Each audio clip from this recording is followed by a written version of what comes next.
Hey guys, welcome back. My name is E. Hadley Wright, and I am a writer. I will hopefully have a published book in the next year or two, and right now I am in between drafts of my main project, All Roads Home, which is a contemporary romance.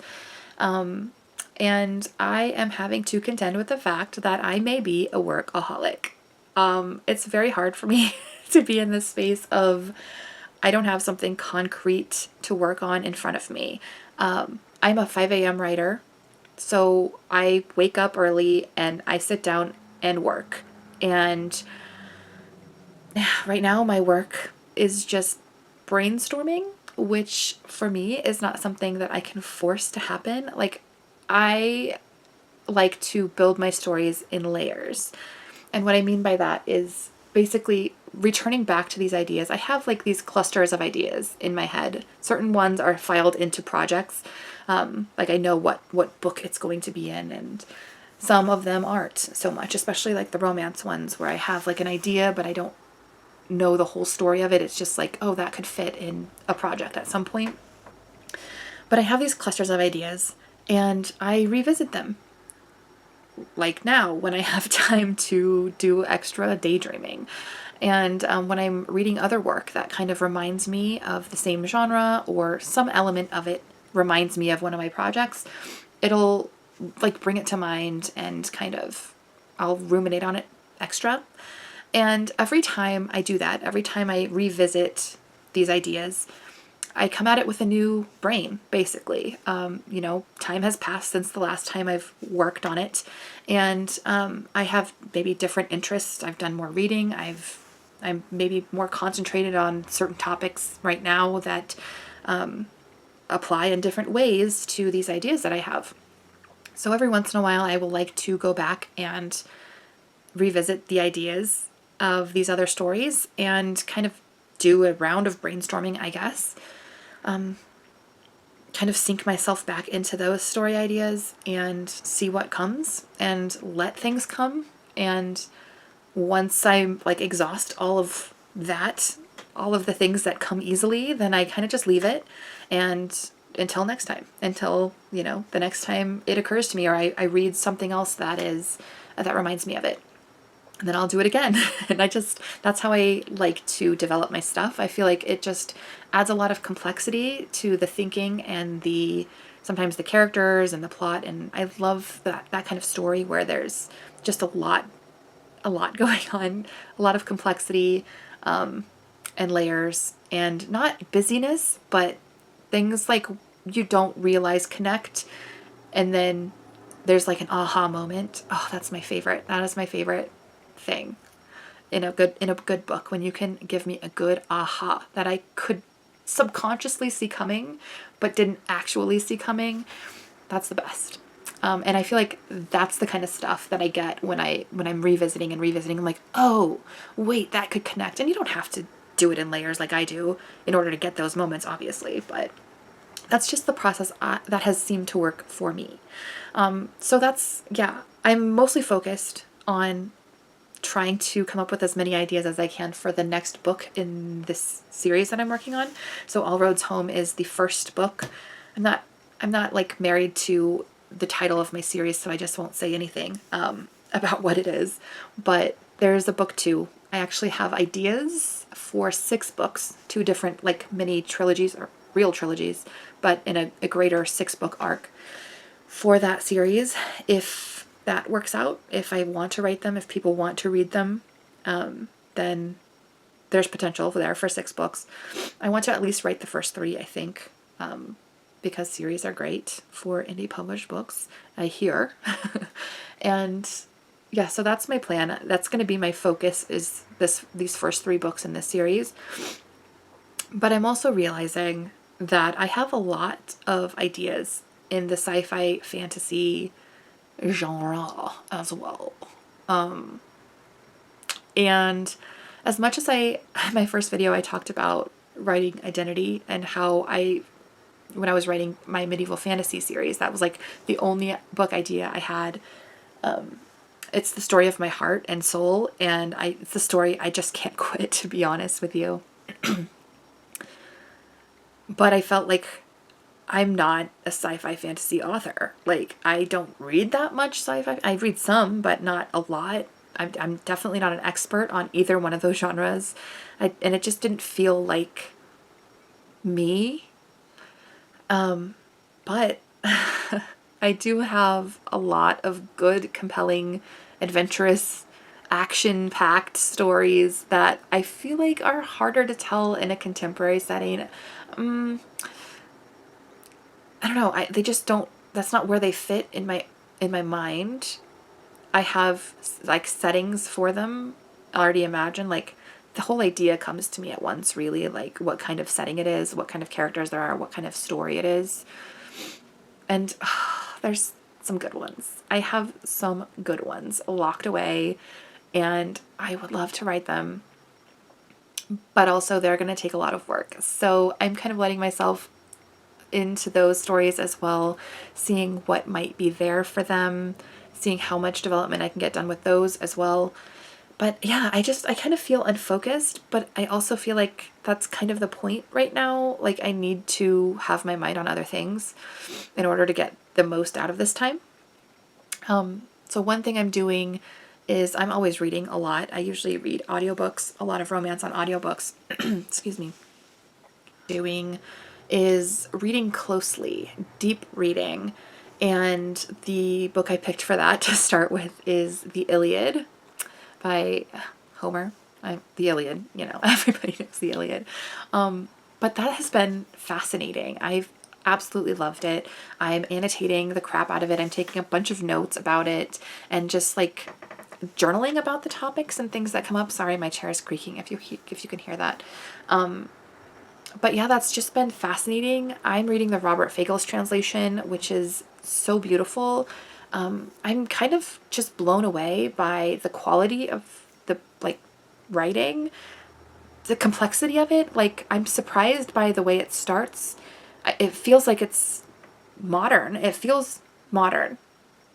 And it's hard to explain exactly what I feel about that. It's one of the most ancient things we have that has survived, and yet it feels so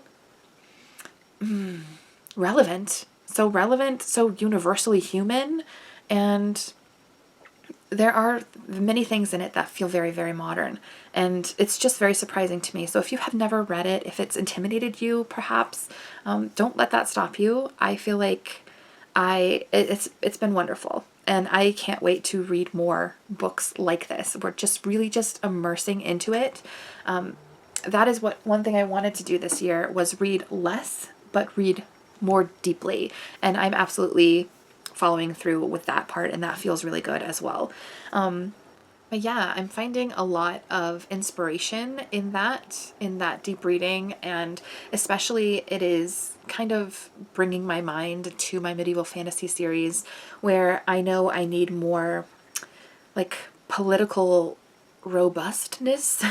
There are a lot of action scenes. There are some battle scenes. There will be more battle scenes, and the Iliad is about a war, and so I've been trying to glean as much like information as I can, strategy as I can, technique as I can, to kind of wring that dry, and how I can how I can bring that forward in my own work, how to make the reader feel such visceral grief in some senses. It's hard. It's hard to read about, it's hard to write about, and yet it is the human experience. And there is battle in my medieval fantasy series, and I want it to feel that way. I want it to feel realistic. I want it to feel like there are these stakes. I want it to feel like there is this history. I want it to feel like this is real. And that's what the Iliad feels like. It feels, besides these gods meddling and everything constantly, this is humanity. And the more humanity you can bring into your work, especially in this age of AI, the more emotion, the more poetry you can bring into your work, I feel, the better. That is how I like to write. That is the kind of thoughtful depth that I like to try to bring to my own work. And it's just been a really good experience reading that, and it has been doing a good job with just like getting my mind whirling with new ideas and getting it, I guess, just in the right headspace for thoughtful thinking. Yeah. So another thing I've been doing in preparation for my next project, which is the sequel to All Roads Home, my process is a little crazy. I literally just throw spaghetti at the wall. I have a mind map, like on a website that I'm using. I have a Scrivener document with notes in it. I have Notion I'm setting pages up in. I'm doing like a character profile sheet for each of my main characters there. Just starting there with the two main characters. I've been pulling images from Pinterest and kind of making a mood board or whatever you call it, and pulling some of those images into my Notion. But I'm not really at the point yet where I feel like I can create scenes. There are like 2 or 3 scenes I know I'm having. One of them is the meet cute. I kind of know how that's going to happen. And there's a few like beats that I have that I know I want to work, that I want to be there. Work in is what I think I was trying to say there. I just feel like I'm far off, though. I'm kind of far from being able to sit down and actually draft, which it's just weird because I don't know what it is I'm missing necessarily. I have a lot now. I have several subplots. You know, it's not just like this is the romance and that's it. There's a lot of complexity built in right now that I can, you know, there's plenty of things to explore in that regard. Yeah, I know where it ends. That feels good. I have like a crisis moment. I feel like I have like the things I should have in order to start something.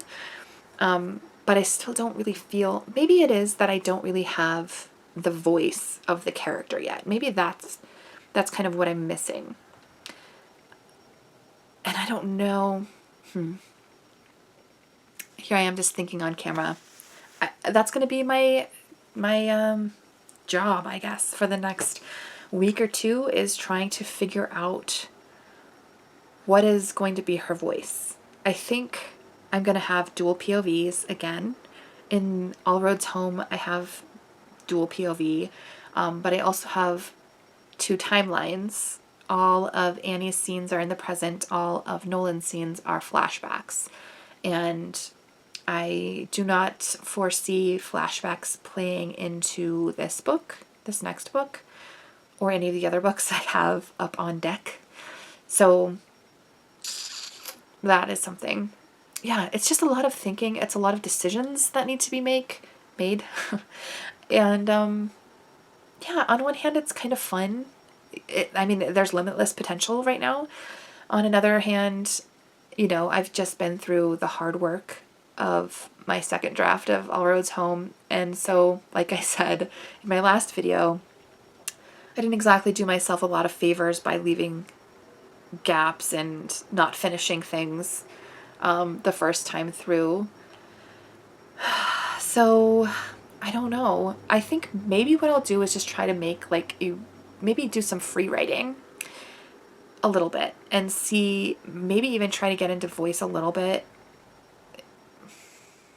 for something. I don't know. I have some work to do, and it's not like a checklist kind of work. It's just sort of like exploratory work, which is, I don't know, it's different. It's a different part of the process, and it is fun, but it's also nerve-wracking in some ways. But yeah, that's what I'm working on right now. For now, next time you'll see me, I will probably be working on my read-through of All Roads Home to make a revision plan for this next draft, which feels crazy to say. Then I will for sure be in need of some beta readers. I hope to get some good eyes on my book. So if you're interested in reading my small town second chance romance, it's very emotional. It's 100,000 words. But if you're interested in beta reading for me, I would love that. My contact information is in the description. So please reach out if you're interested. And yeah, good luck to all of you on your own writing adventures, and I will see you next time. Ciao.